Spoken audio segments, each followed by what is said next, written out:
তো অঙ্কটি সবার প্রথমে পড়ে নেওয়া যাক। প্রশ্নটি বলতেছে, একটি বানর ১৩ ফুট উঁচু একটি তৈলাক্ত বাঁশ বেয়ে উপরে উঠতে লাগলো।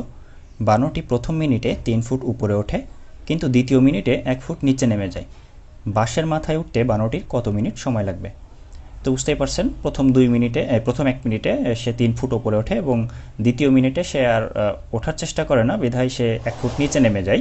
তো অঙ্কটা আমরা একটু ডিটেলস করার চেষ্টা করি সর্বপ্রথম, তারপরে আমরা শর্টকাটটা দেখব। তো দেখুন, প্রথম মিনিটে সে কি করতেছে, প্রথম মিনিটে ৩ ফুট উপরে উঠতেছে। আচ্ছা, এরপরে দ্বিতীয় মিনিটে কি হলো, সে ৩ ফুট উপরে উঠে ছিল, তারপরে দ্বিতীয় মিনিটে সে ১ ফুট নিচে নেমে গেল, অর্থাৎ দ্বিতীয় মিনিটে সে ২ ফুটে এসে দাঁড়ালো। তৃতীয় মিনিটে আবারও ৩ ফুট উঠলো, অর্থাৎ ৫ ফুটে যেয়ে দাঁড়ালো। চতুর্থ মিনিটে আবার ১ ফুট নিচে নেমে গেল, অর্থাৎ ৪ ফুটে দাঁড়ালো। পঞ্চম মিনিটে ৭ ফুট উঠলো, ৭ ফুটে যে দাঁড়ালো ৩ ফুট উঠে, এবং ষষ্ঠ মিনিটে যে আবার ১ ফুট নিচে নেমে ৬ ফুটে এসে দাঁড়ালো। সপ্তম মিনিটে আবার ৩ ফুট উঠে ৯ ফুটে যে দাঁড়ালো। অষ্টম মিনিটে আবার ১ ফুট নিচে নেমে গেল, অর্থাৎ ৮ ফুটে দাঁড়ালো।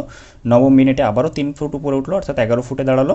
দশম মিনিটে যে সে আবারও ১ ফুট নিচে নেমে গেল এবং ১০ ফুট নিচে এসে দাঁড়ালো। এরপরে ১১তম মিনিটে কি হবে, সে কিন্তু ৩ ফুট উপরে উঠে যায় ১৩ ফুট, যেটা অর্থাৎ বাঁশের যে মোট দৈর্ঘ্য, সেখানে সে পৌঁছে গেল, অর্থাৎ তার সর্বমোট সময় লাগলো ১১ মিনিট।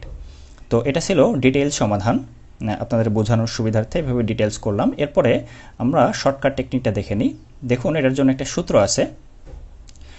সূত্রটা হলো সময় ইকুয়াল টু মোট দৈর্ঘ্য মাইনাস ওঠা, অর্থাৎ যতটুকু উঠছিল, বাই যতটুকু উঠছিল সেটার থেকে আমরা যতটুকু নেমে যাচ্ছিল দ্বিতীয় মিনিটে সেটা বিয়োগ করব, এবং এটাকে ২ দিয়ে গুণ করব, তার সাথে আবার ১ যোগ করব। তো এটা হলো সূত্র, অর্থাৎ মোট দৈর্ঘ্য মাইনাস ওঠা বাই ওঠা মাইনাস নামা গুণ ২ যোগ ১। তো এটাকে আমরা যদি মান বসিয়ে দিই, প্রথমে আমরা মোট দৈর্ঘ্য ১৩ মাইনাস ৩, ওঠা হলো ৩ বসিয়ে দিলাম, এবং নিচে ওঠা হলো ৩ ফুট উঠছিল এবং ১ ফুট নামছিল, সেটা বিয়োগ করে দিলাম, গুণ ২ যোগ ১। পরের লাইনে কি হচ্ছে, আমরা হলো ১৩ থেকে ৩ বিয়োগ করে ১০ পাচ্ছি, এবং নিচে ৩ থেকে ১ বিয়োগ করে ২ পাচ্ছি, গুণ ২ যোগ ১। আচ্ছা, তারপরের লাইনে আমরা ২ ২ কেটে দিচ্ছি, তাহলে আমরা পাচ্ছি উপরে ১০ আর পাশে যে যোগ ১ আছে সেটা। তারপরের লাইনে আমরা ১১ পেয়ে যাচ্ছি, ১০ আর ১ ১১। তো এটা ছিল এই অঙ্কটার শর্টকাট সমাধান। আপনারা সূত্রটি মনে রাখার জন্য আপনারা যেটা করবেন, এই রিলেটেড যে অঙ্কগুলো আসছে বিভিন্ন নিয়োগ পরীক্ষাতে, সে অঙ্কগুলো সমাধান করার চেষ্টা করবেন সূত্রটা প্রয়োগ করে, তাহলে আপনারা সূত্রটা মুখস্থ রাখতে পারবেন। অন্যথায় সূত্র কিন্তু মনে থাকবে না। সূত্র যদি মনেও না থাকে, তাহলে আপনারা আমি যেভাবে ডিটেইল করে দেখালাম এভাবে আপনারা করে নিতে পারেন, তবে সেক্ষেত্রে একটু সময় বেশি লাগবে।